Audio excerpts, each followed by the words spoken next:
Bienvenidos nuevamente, les agradecemos mucho que nos acompañen a través de la señal del canal del Congreso. Estamos transmitiendo en vivo a toda la República Mexicana desde las instalaciones del Palacio Legislativo de San Lázaro. Desde muy temprana hora de inicio este primer Foro Nacional de Jefes de Prensa, un foro que ha sido convocado precisamente ante la emergencia y ante la necesidad de conocer nuevas políticas y de conocer nuevas situaciones en relación a lo que ocurre en materia de comunicación en nuestro país. Agradecemos muchísimo y saludamos mucho a la gente que nos sigue también a través de ABC Radio, el canal del Congreso, les da la más cordial bienvenida. Momento seguimos en este ejercicio que se vive aquí. En unos momentos más estaremos escuchando la ponencia de parte del doctor Rubén Aguilar Valenzuela. Él nos estará platicando al respecto de las estrategias de comunicación para los gobiernos. Y bueno, es importante recordarlo, señalarlo, él es ex vocero presidencial, además de escritor e investigador, y aquí se da cita precisamente para poder conocer un poco más al respecto de cuáles son los enfoques. Evidentemente, la mayoría de la gente que nos acompaña en este recinto el día de hoy es gente dedicada a la comunicación, periodistas, colegas que se encuentran, aprendiendo, y además en este intercambio de ideas que se da entre los participantes y, por supuesto, entre los ponentes. Y para dirigir esta mesa, precisamente, se queda con nosotros el licenciado Federico Lamont. Usted lo conoce, de Organización Editorial Mexicana, y además de ABC Radio, a quien agradezco y le cedo estos micrófonos. Muchas gracias a la colega Gladys. Desde luego, en esta inédita transmisión que es posible gracias a la FAPERMEX, al Colegio de Periodistas José Vasconcelos, al Instituto Internacional de Periodismo, en este primer Foro Nacional de Jefes de Prensa, que enriquece el canal del Congreso, la Organización Editorial Mexicana y la cadena ABC Radio con su presencia, doctor Rubén Aguilar. El ponente es el que será escuchado, ustedes tendrán la palabra, ustedes serán los actores de la información. Solamente y de manera muy breve señalo que el doctor Rubén Aguilar en los críticos 80 planteó una nueva tesis de la información para explicar a las sociedades masivas qué fue en su momento el Frente Farabundo de Reconstrucción Nacional, y posteriormente el teórico, el ideólogo, fue incorporado a la administración pública en el primer sexenio de la alternancia, bajo el mandato de Vicente Fox, y ahora junto con otro académico de su estirpe y con altura de miras nos ofrecen esta obra importantísima, El narco, la guerra fallida, que tantos comentarios causó más allá de nuestras fronteras. Doctor, es un honor que participe usted, enriquezca esta mesa, y desde luego los actores de la información son los jefes de prensa, directores de comunicación y mis colegas periodistas todos. Estamos en vivo transmitiendo en la señal del canal del Congreso y ABC Radio. Buenas tardes para usted. Muy buenas tardes a todos, colegas, unos por el lado de haber sido también un encargado de la comunicación de un gobierno, y de otro lado pues mis tareas periodísticas y mis artículos. Yo voy a exponer con un PowerPoint, y me voy a bajar aquí entonces para estar viendo cómo corren las láminas, y voy a tratar de exponer probablemente en...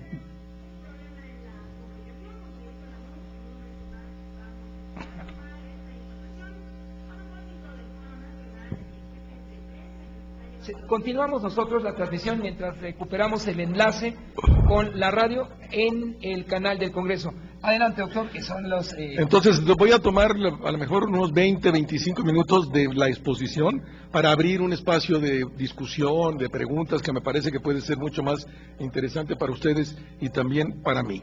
Y entonces, yo la reflexión que voy a compartir con ustedes...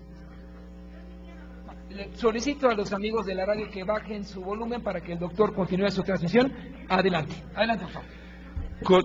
Voy a hacer una serie de reflexiones que para mí son fundamentales y que de alguna manera acuerparon el marco conceptual con el que yo desarrollé la tarea de portavoz de la Presidencia de la República, y que pienso que puede ser interesante para ustedes, y de todos modos tendríamos el espacio para después preguntar y comentar y dialogar, y con toda libertad expresar acuerdos, desacuerdos, y me va a resultar particularmente útil. Entonces voy a ponerme acá enfrente. ¿Cuál de los micrófonos uso? ¿Cuál es el bueno? Los dos son buenos. Los dos son buenos. Por favor, entonces, yo personalmente pienso desde el ámbito del nuevo entender de la sociedad, de la manera en que se estructura el Estado moderno, que hay 5 categorías que debíamos replantearnos en términos de para entender la sociedad, pero que también que un comunicador del gobierno, pero también pienso que un periodista, un analista social debería tener muy en cuenta y que implica una reconceptualización de estos elementos. Por un lado, voy a estructurar la intervención en estos 3 grandes bloques. El primer bloque serían estos 5 conceptos. Primero, por favor, entonces, ¿sí? Pienso para entender la nueva realidad que arranca pues en este siglo XXI, ¿sí?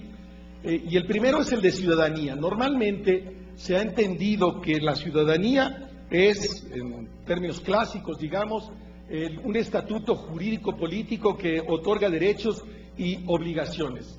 Y los derechos se reducen en los hechos a la protección de la ley y los servicios públicos que ofrece el gobierno, y de otra manera la obligación se traduce en respetar la ley, en pagar los impuestos, en votar.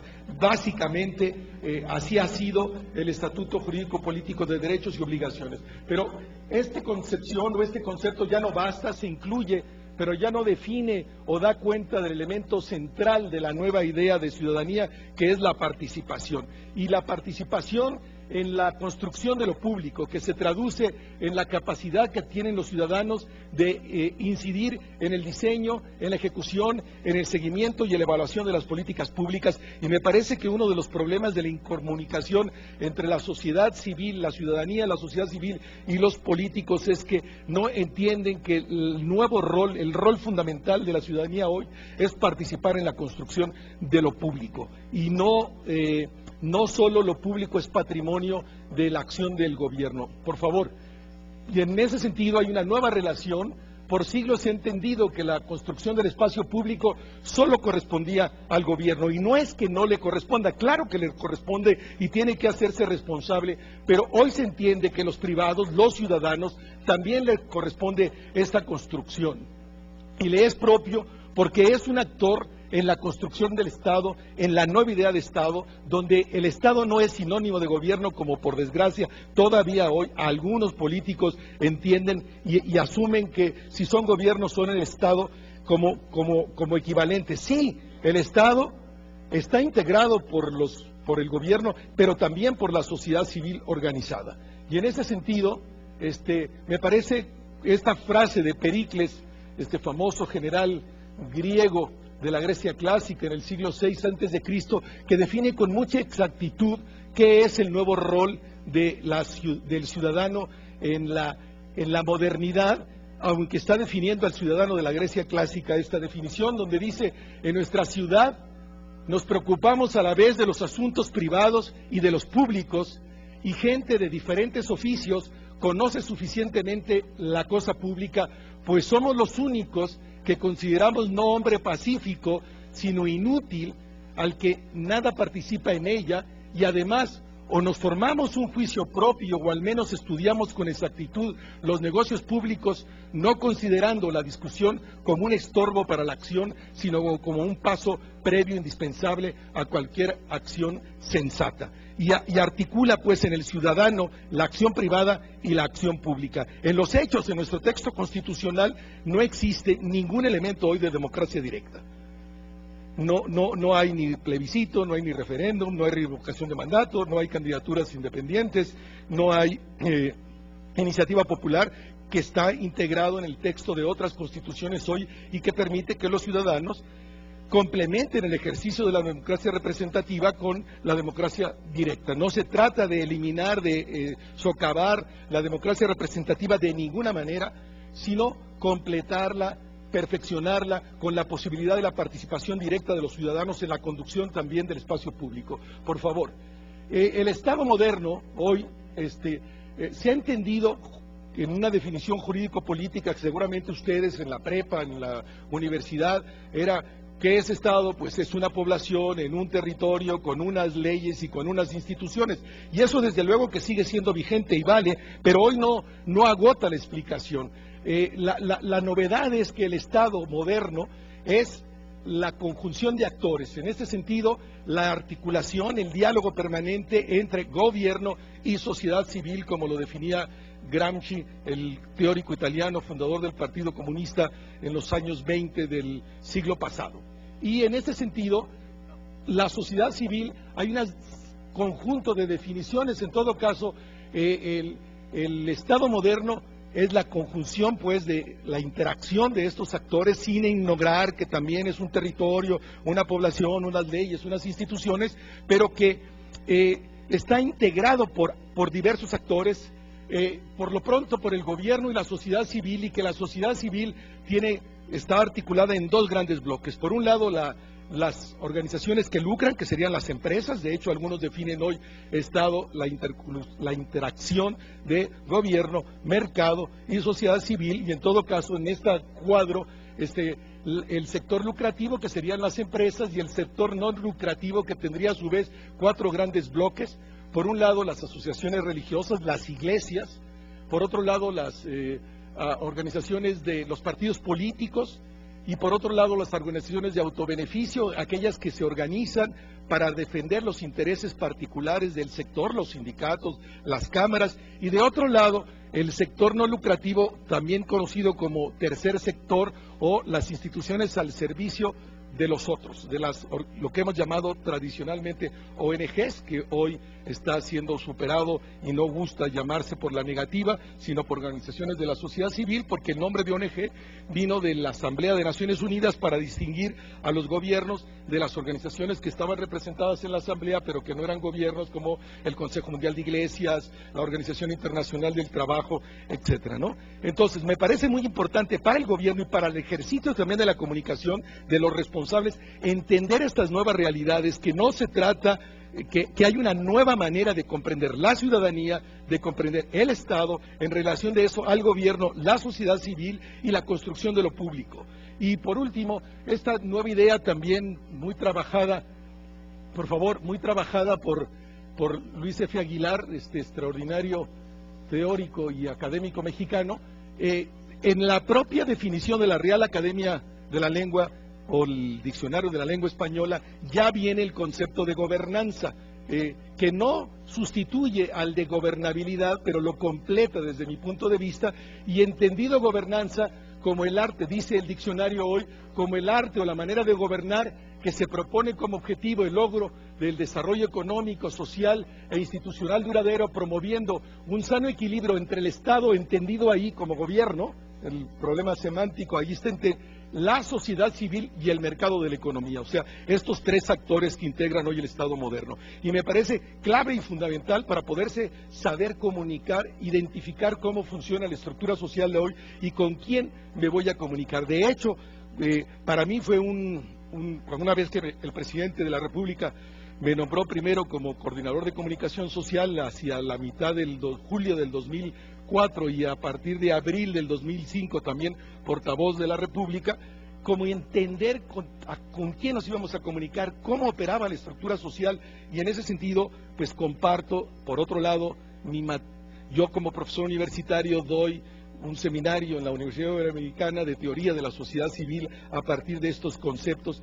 Y lo siguiente, por favor, yo traté de buscar también en dónde se originaba la tarea del portavoz en lo particular y la tarea de comunicar del gobierno en general. Pero tenía yo la preocupación específica de decir, bueno, yo soy nombrado portavoz de la Presidencia de la República, ¿en dónde fundo mi tarea? ¿Cuál es el ámbito que da sentido a la tarea? Y en este sentido, la reflexión es que la comunicación política, de un lado, se compone desde mi punto de vista de dos grandes subsistemas, si quieren ustedes.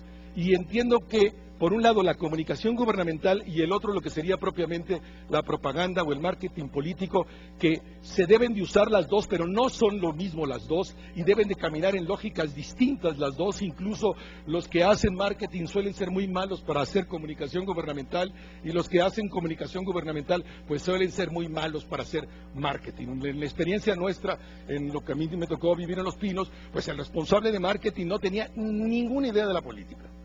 Él venía de trabajar en empresa privada, vendiendo productos, publicitando productos, y en ese sentido los gobiernos son también, o los políticos son un producto a ser publicitado, y en ese sentido me parece que se asemejan a las lógicas, no es exactamente lo mismo, pero a las lógicas de la comunicación comercial, el posicionar a los gobiernos o posicionar a los políticos en el ámbito del marketing, pues son muy semejantes, y de hecho no hemos encontrado muchas más cosas allá que spots, ¿no? ¿Qué producen las oficinas en los estados para hacer publicidad? Pues spot de radio, spot de televisión y poco más, unos cuantos espectaculares, pero se reduce muy poco las nuevas posibilidades, algo del internet, ahora los Twitter, pero en términos generales pues habría estos dos grandes campos. Y yo pienso que la comunicación gubernamental se funda, que es lo que me interesa ahora, y era mi preocupación, en el derecho que tienen los ciudadanos a ser informados y en el deber que tiene el gobierno de transparentar su acción y rendir cuentas. Y me parece fundamental esto, porque muchas veces entendemos que la tarea del comunicador del gobierno es esconder información. El éxito está en la medida en que no informa, en que cantinflea, y se premia eso, y se considera que eso es, no subió, no pasó. No. A mí me parece que ese no es el carácter sustantivo de la tarea de un comunicador gubernamental, y que eso no articula simpatía hacia el gobierno. En todo caso, pues a lo mejor no hubo ruido, y la democracia es ruido, y a veces las oficinas gubernamentales entienden que el que no pase nada, ese es un indicador de éxito, y luego hay una relación directa en que los propios políticos ni el propio gobierno ni está calificado ni aparece en la imagen pública, porque todo lo que se ha hecho es neutralizar esa posibilidad, no subirse, y se ve como un valor. Yo lo veo como una enorme deficiencia, pero podemos discutir después en su momento. Y el derecho, los derechos muy rápido, el derecho a la información forma parte de estos que son llamados derechos fundamentales, entendidos como los derechos de carácter universal que garantizan y protegen los bienes básicos con los que debe contar toda persona. Por favor, los bienes básicos son los que ofrecen la condición necesaria para la realización plena de la vida y para la actuación del individuo como agente moral. En razón de eso, todo derecho fundamental es una disposición de derecho fundamental, y como tal debe ser registrado en la Constitución o en los tratados internacionales que tipifican estos derechos, y estamos hablando de esos que son los derechos universales, o la Carta de los Derechos Universales, o las garantías primeras de nuestro texto constitucional. Y ahí yo pienso que se funda la acción del gobierno de comunicar, en el cruzamiento de ese derecho que tienen de ese deber y de ese derecho. Y el derecho a la información pues la exige como condición. Cualquier sociedad que se asuma como democrática exige el derecho a ser informada, y sin la garantía y cumplimiento de este derecho, simple y llanamente no se puede hablar de un régimen democrático. Estaríamos hablando de otro tipo de régimen, pero lejano al régimen. Es sustantivo la condición de ser informado y la obligación de informar para plantear si una sociedad es o no democrática. El derecho a la información es un derecho pues fundamental, lo es porque tiene como objeto proteger bienes básicos, y esta protección se da de dos maneras. La primera, por la posibilidad de darle contenido, calidad y sustancia a otros derechos fundamentales, al derecho de votar, al derecho de elegir, etcétera. Requiero información para saber por quién voto, requiero información para saber cómo valoro tal o cual gobierno, tal o cual acción. Y la segunda, por el valor autónomo que tiene la información como un bien jurídico mismo. Ser una persona informada te da un valor particular y te puedes desarrollar de una específica manera en la sociedad si no tienes hoy información. De hecho, ser o no informado, tener acceso al Internet o no, hoy es un nuevo indicador de analfabetismo a nivel internacional. No tienes acceso al Internet, no tienes acceso a esa información, pues eres un nuevo tipo de analfabeta. No solo sirve hoy saber leer y escribir, sino también tener acceso a la información a través de estos nuevos medios. Y lo que garantiza que el derecho a la información no sea un ejercicio estéril y vacío es precisamente que exista de un lado amplia y significativa información que proporciona a los poderes del Estado y de otro la voluntad de rendir cuentas. Yo veo, es mi punto de vista y seguramente hay otros muchos puntos de vista, que a mí me parece absurdo, y lo digo aquí en el seno del Congreso de la República, a mí me parece absurdo que el gobierno se anuncie, pero todavía más absurdo que se anuncie la Corte y que se anuncie la Cámara de Diputados o de Cámara de Senadores. En los países civilizados esto no ocurre. Los gobiernos no hacen publicidad, lo hacen en las campañas. El dinero de los gobiernos es para hacer escuelas, para hacer camas de hospital, para hacer carreteras, pero no para hacerse propaganda de lo que ya tiene que hacer. En algunos países está prohibido en todo caso está legislado la posibilidad para una campaña para pagar impuestos, porque ahí viene la vacunación, porque ahí viene el terremoto, ahí viene el ciclón, y protéjanse, pero no hay este vicio de todo el tiempo estarse publicitando como si fueran Coca-Colas o si fueran Mejorales o no sé, no, el poder es otra cosa y se ejercita y se gana posición haciendo bien la tarea, pero si ya me parece mal o no lógico o incluso absurdo que se anuncien los tres poderes del Ejecutivo, todavía más me parece que se anuncien los otros poderes. ¿En razón de qué? ¿Para qué?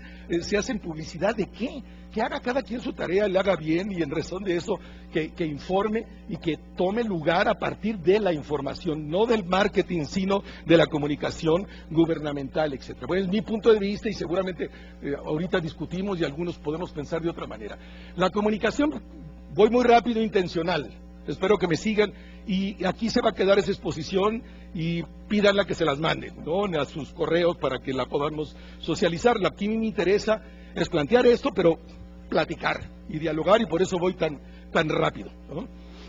El fundamento de la comunicación gubernamental se basa pues en el derecho a la información que tienen los ciudadanos y en la obligación que tienen los poderes del Estado y los órdenes de gobierno de rendir cuentas, y no se reduce esto a los institutos, al IFAI o a los equivalentes en los estados.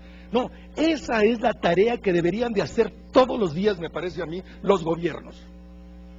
Es más, los gobiernos al informar deberían de evitar que los ciudadanos utilicen el mecanismo de consulta, porque la información está ahí en la página de internet, porque está ahí en el portavoz del gobierno que da la cara todos los días y que responde ese día y no 3 meses después a que vino la solicitud, a que se rechazó la solicitud, y cuando ya la información 5 meses después es absolutamente irrelevante. Tenía sentido en esa coyuntura, era importante para la sociedad en ese espacio físico o en ese espacio temporal, y me parece que ahí también en ese derecho y obligación se funda la acción de comunicar de parte de los gobiernos y de las áreas en las que ustedes están y trabajan.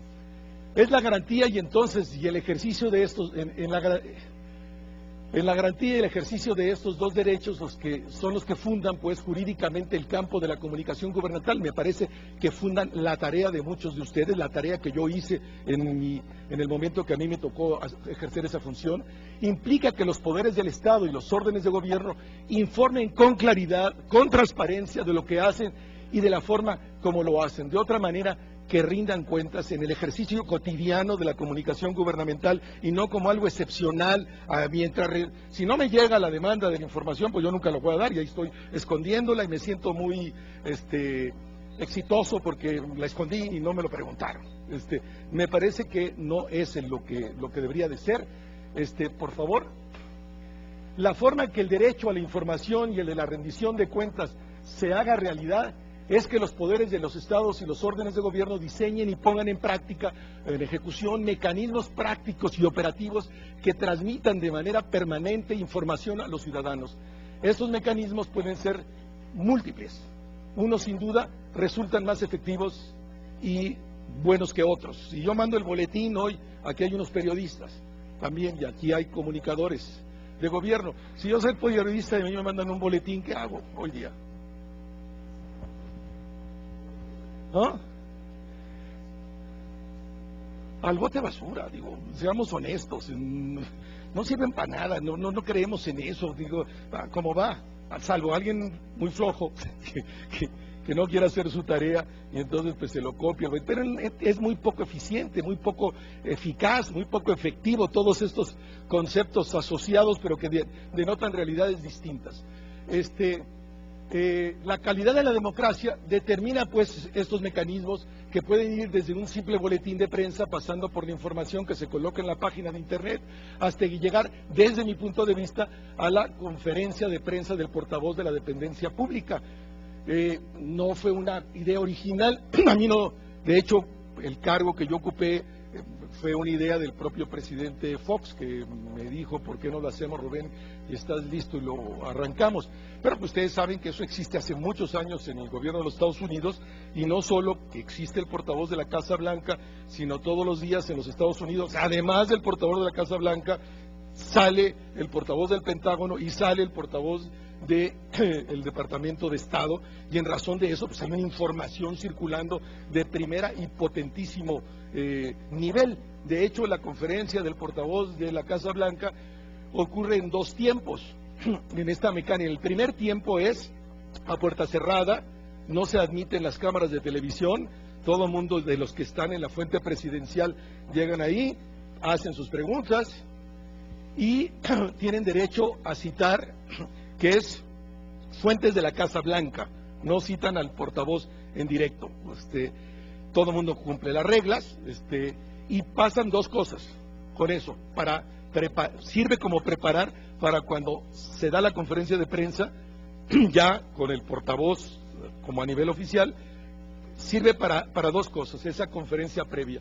Por un lado, que los periodistas plantean la pregunta que le van a hacer de alguna manera cuando abran fuego directo, y obligan en ese lapso de 2 o 3 horas entre que ocurre esta primera a que ocurre la pública, a que se prepare, a que haya calidad de la respuesta, a que haya información dura y no solo rebote,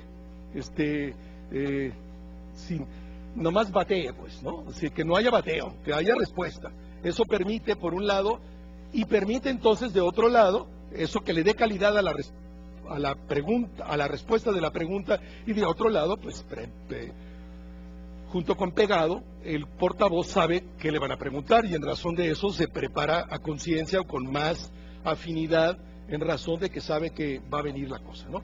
Yo personalmente pienso que hoy día todos los gobiernos de los estados, sé que muchos gobernadores esto no les gusta, y no le gusta tampoco al señor presidente de la República hoy, deberíamos ya exigir tener portavoces, dar la cara todos los días, no esperarse a dar vueltas y que la información circule en una sociedad democrática. Es un valor en el sentido que dije, es un derecho fundamental del ciudadano, y en razón de eso me parece que es el mecanismo más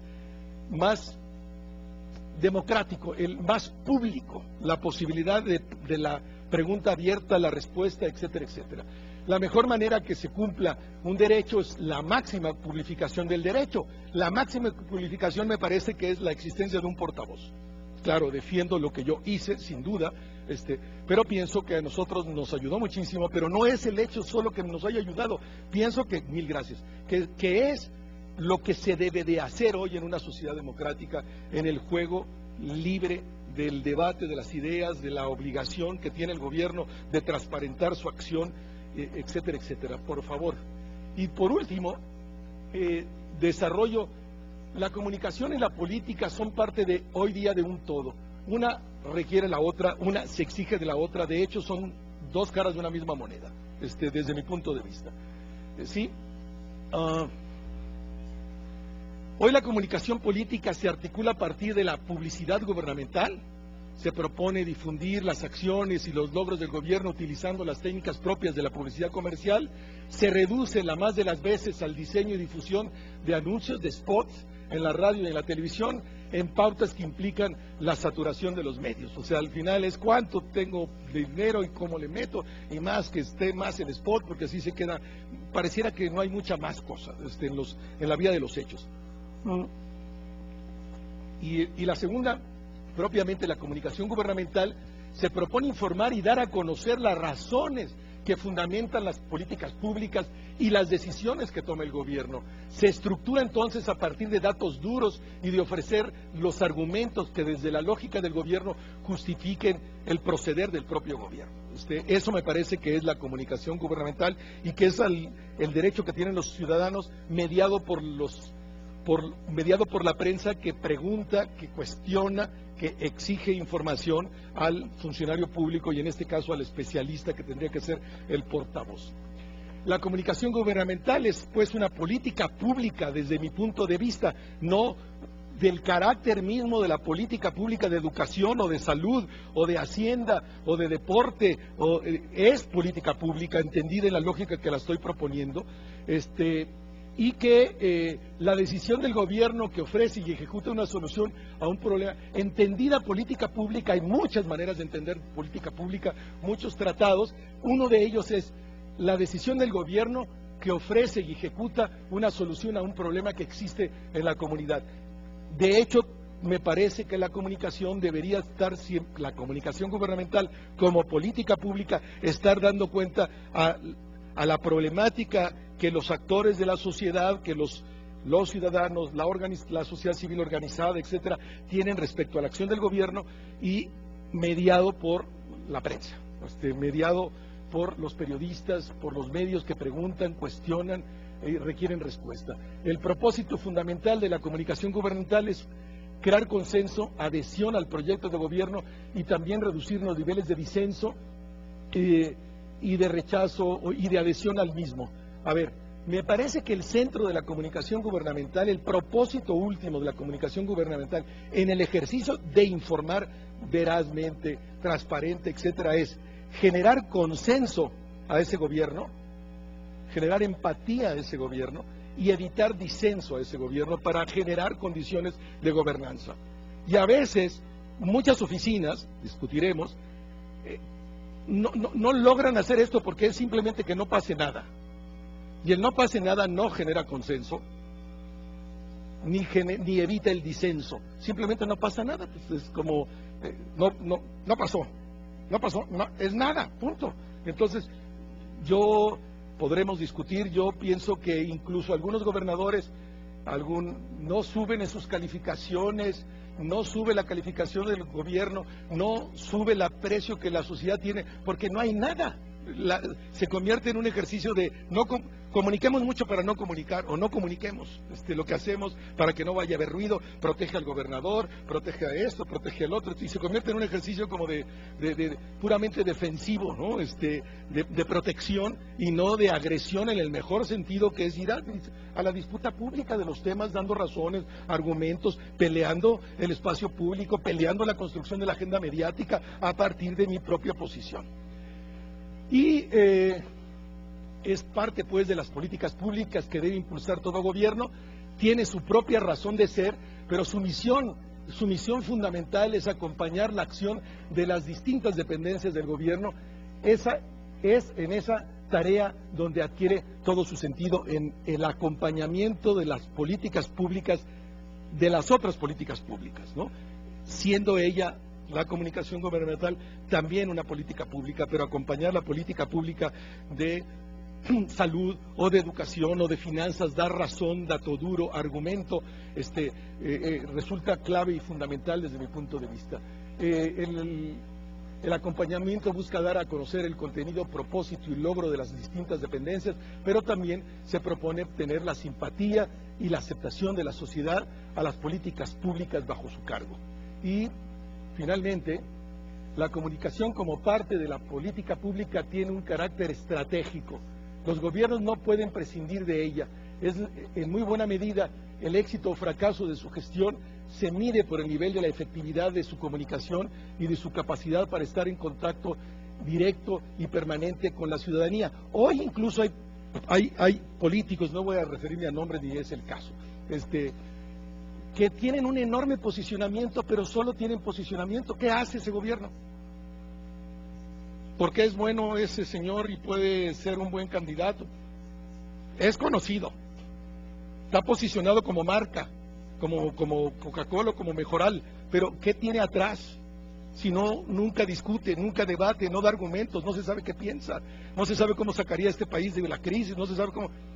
Es flotar, posicionarse como... y me parece que en eso no consiste el ejercicio de la política moderna, en todo caso son expresiones del atraso político del país, desde mi punto de vista en particular. Asumo mi juicio.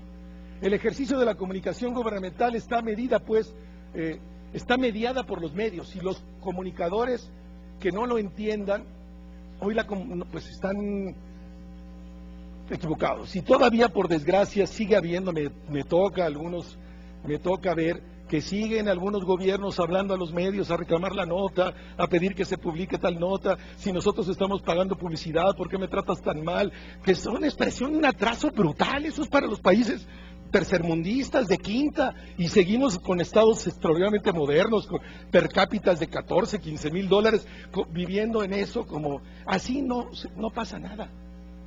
Volvemos a la nada. Qué bueno que los medios disientan y que discutamos y yo dé argumentos y razón, pero es una ilusión ese supuesto control que se hace todavía en algunas regiones del país y en algunas. Esos son mis datos, porque mi blog es el de abajo y el Twitter es el de allí, y yo con mucho gusto estoy en comunicación con ustedes. Espero que podamos con absoluta libertad y confianza establecer un diálogo que me parece que puede ser lo más interesante. Voy a ir a sentarme allí para poder apuntar, ya que no voy a usar la pantalla. ¿Sí? Doctor Aguilar, amigas y amigos, transmitimos con los cortes respectivos de la radio su mensaje, gracias al canal del Congreso, desde luego, y a la cadena ABC Radio, en 22 estaciones de la República Mexicana.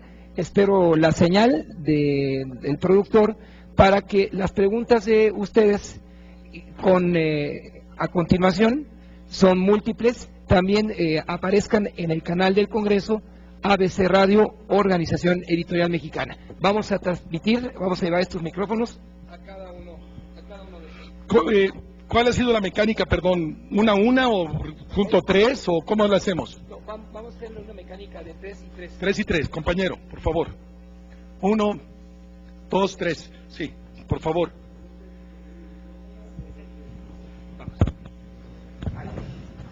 Ahí va, no, ahí va el micrófono. Digo, que no... Aquí. Mi nombre es Jorge Navarro, soy columnista de la revista Entorno Político y tengo no solo algunas observaciones en cuanto a la metodología, doctor Aguilar, sino creo que hay una ausencia de marco teórico que no nos permite entender con claridad los conceptos de Estado.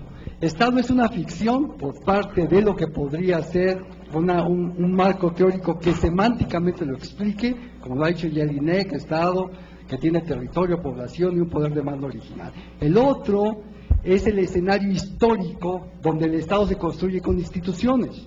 Si nosotros echamos un vistazo a la historia de México, observamos que la Constitución de Apatzingán, que la Constitución liberal, que la Constitución carrancista, demuestra el esfuerzo de la construcción de las instituciones que forman parte del Estado.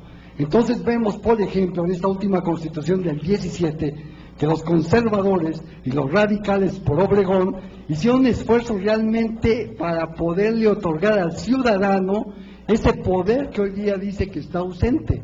Si ve usted, por ejemplo, el artículo 39 de la Constitución, que establece la soberanía nacional, reside original y esencialmente en el pueblo, y el pueblo tiene en todo tiempo el derecho inalienable de alterar o modificar su forma de gobierno. Aquí habría que poner y apuntar que es el Congreso el que no ha hecho todavía su tarea para decir cómo se puede cambiar esa forma de gobierno y de qué manera realmente se puede alterar también esa forma de gobierno. Eso por una parte semántica, que me parece que este esfuerzo realmente que se ha hecho hoy en día carece de esa estructura de marco teórico. La otra parte que me llama la atención es que, habiendo sido el doctor Aguilar un gran vocero, siempre tenía que explicar al presidente. Entonces, ¿quién era el informado? ¿El presidente o el vocero? El presidente quiso decir. Bueno, yo me pregunto si el presidente, como el más informado de la nación, no sabía lo que quería decir. Eso es una cosa que había que aclarar. La otra parte, lo que respecta a la gobernanza, que es governance.